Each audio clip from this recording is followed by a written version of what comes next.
Hey guys, Scripture be here with another video, and this is a topic I have been wanting to talk about for a long time, and I think it's really important. And one thing about me is I am not here to just say everything George Lucas did was amazing. I don't think that's fair, and I think that there's a community inside the fandom that sort of worships him to the point where like he can do no wrong. Everything he did was amazing. And I don't think that's healthy either. I have full appreciation, his creative vision, and the universe that he had in his head that he made up, and all those things, and the ships and the tech and the aliens and just the amazing characters, particularly in the original trilogy. You can't take any of that away from him. But if I'm going to be honest and criticize the sequel trilogy, for example. So if I'm going to say Luke Skywalker says that he went to the most unfindable island so he could go die. What did you think was going to happen here? Do you think that I came to the most unfindable place in the galaxy for no reason at all? Go away. I will never train another generation of Jedi. I came to this island to die. Find Master Luke how? Come, R2. We must go tell the others at once. R2-D2 may contain some much-needed good news. Tell me. The map, it is complete. Luke. But then at the same time put his coordinates in a BB unit for this planet that's supposedly unfindable. That doesn't make sense. That's a very stupid plot hole.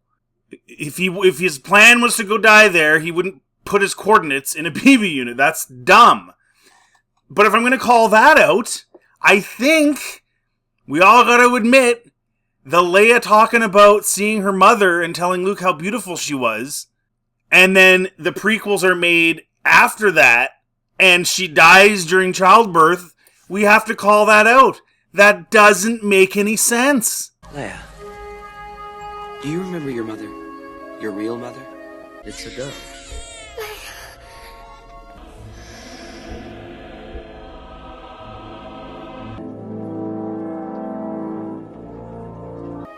Just a little bit. She died when I was very young. It doesn't make any sense. Like you can kind of overlook the kiss, right? Okay, we all know the story. George Lucas originally had Leia and Luke as a potential love interest. And then with the success of Star Wars and then Empire, going into Jedi, he changed his mind, and he saw the possibility of making this into a massive universe with tons of movies, and that it was better for the overall story going forward if Leia and Luke were brother and sister. Now, I'll tell you this, if Leia had slipped Luke the tongue, there'd be problems. 3 years later, we realize we're brother and sister. Yeah, that would be pretty awkward and weird, but there was no tongue. It wasn't, like, super elongated, so you can kind of get over that, even though that is kind of silly as well. You can kind of get over that. But you can't get over Leia saying her mom was beautiful when she died giving birth to her.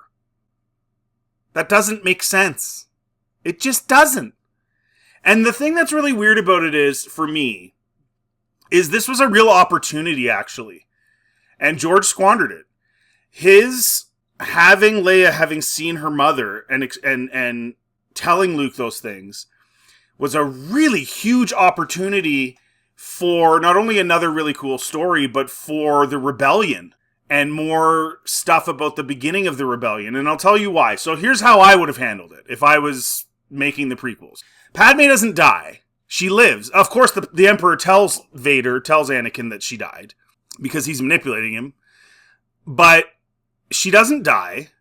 They have a discussion, and they decide they're going to go to Alderaan. They're going to go with Bail. And that would tie in with some of those deleted scenes that were actually completed, but just not put in the Revenge of the Sith movie of, you know, you had Mon Mothma and Padme and Bail and a few other senators, and even back then they were already sort of saying, what's going on here? Like this emperor is corrupt. We don't like this. And those are some pretty incredible scenes. But you would have Bail and you would have Padme, who are sort of spearheading, along with Mothma and some others, but spearheading this rebellion in its infancy. And you would have a story of them on Alderaan and plotting, and maybe some of these other senators go there and they have these meetings, Mon Mothma, whatever, and you have that side of it happening. Somebody from the Empire finds out about it. And Alderaan gets attacked. But the goal of this attack isn't to just kill everybody. Palpatine wants to make an example out of all these people. Like Bail and Mothma and stuff like that. He does want Padme dead. Because Anakin thinks she's dead. But as far as the rest of them, he wants to capture them, wants to make an example out of them. So they raid Alderaan. Padme and the kids get away. And they hide away. And Bail's with them. Bail and his wife are with them. And they have this discussion somewhere on Alderaan, hiding somewhere, where they say, look, like, this is serious now. They are after us. You've got two little kids. And so they make the decision that they're going to contact the Jedi, Obi-Wan Kenobi, because Bail knows that he's still alive and knows where he is. And so he goes and brings Luke to Obi-Wan Kenobi. And he's not even necessarily on Tatooine. So he brings Luke to Obi-Wan Kenobi. Luke's like, let's say 1 year old. And he's on a totally different planet. You could add a new planet, something cool like that. And Obi-Wan decides that maybe the best thing to do is take him to Tatooine, to take him to his family's homestead. And then watch over him for the next 17 or whatever years. And then Padme leaves Alderaan with Leia and goes to another planet. A planet that maybe has a small rebel outfit on it. Maybe they're starting to now gather resources and starting to do some things. And obviously she has Leia with her. But no more Alderaan. Everybody's separated now, so it's harder now for the Empire to find people. And that includes Bail Organa and his wife also have to leave Alderaan. Anyway, so then you have Leia potentially growing up to be, say, 3 years old. That's an age where you would remember what your mom looked like, probably. There's a major battle of some kind at this very, very first rebel outpost. And in the battle, Padme dies. But Leia has seen what she looks like, and she's seen how beautiful she is. That's one option. And you could have a whole bunch of like scenes of the beginnings of the rebellion and all that stuff. The other option is the really easy one. You have Leia seeing her on some sort of hologram thing or something in another story, pre-episode 4, right? You have she's a senator, right? She has access to stuff. So maybe she sees what her mom looks like on some sort of hologram images or something from the archives or whatever. Or she goes back to Naboo and finds something like that. Either way, it could have been done, but you couldn't have Padme die at the end of Revenge of the Sith. She had to live. If all he did was just have her live and then backed off and then worked on fill in the blanks of the story after that, either option I gave or some other options, it would have made perfect sense. But for some unknown reason, he made that decision, and I don't know why. The other thing that's interesting is, to this day, George Lucas has said nothing. He left the line of first seeing her mother in the special editions. He could have removed it. And he just hasn't explained it. He just leaves it. Which is just like, why, George? Why? And I don't know why he would think that people would be like, oh yeah, cool. Like, no, we're going to notice. Of course we're going to notice. That's pretty lazy. And she died of a broken heart, and it's not Padme, right? Padme is Leia's mom. Padme's a fighter. She's very involved in the Phantom Menace, running around, blasting dudes. It's not like her to just sort of give up like that. I felt like it was very out of character. And again, I felt it creates a massive plot hole, so why would you even do that? Now, there's a lot of discussion about this online. There's some books. There's Dark Nest, and then there's the Disney one. What's the Disney one again called? Bloodline.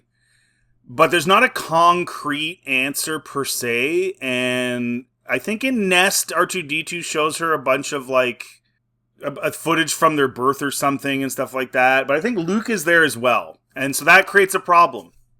And then there's the theory that it was through the Force, that Yoda or whoever could have showed her visions, or she saw visions. Well, why didn't Luke? Luke didn't even find out who his dad was until Jedi.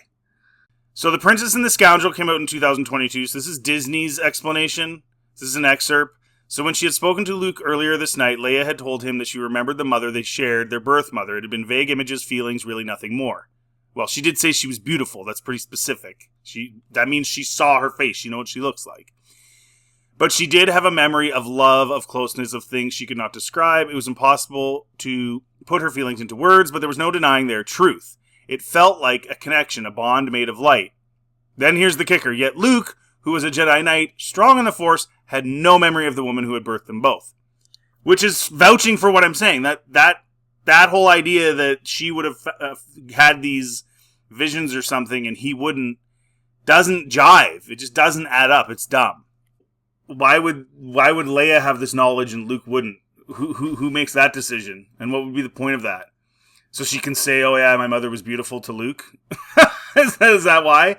So you see how it creates this convoluted plot that's kind of stupid, that you have to like make up dumb stuff just to like make it make sense, instead of just making it make sense by having her not die at the end of Revenge of the Sith. That's all you had to do. You had one job.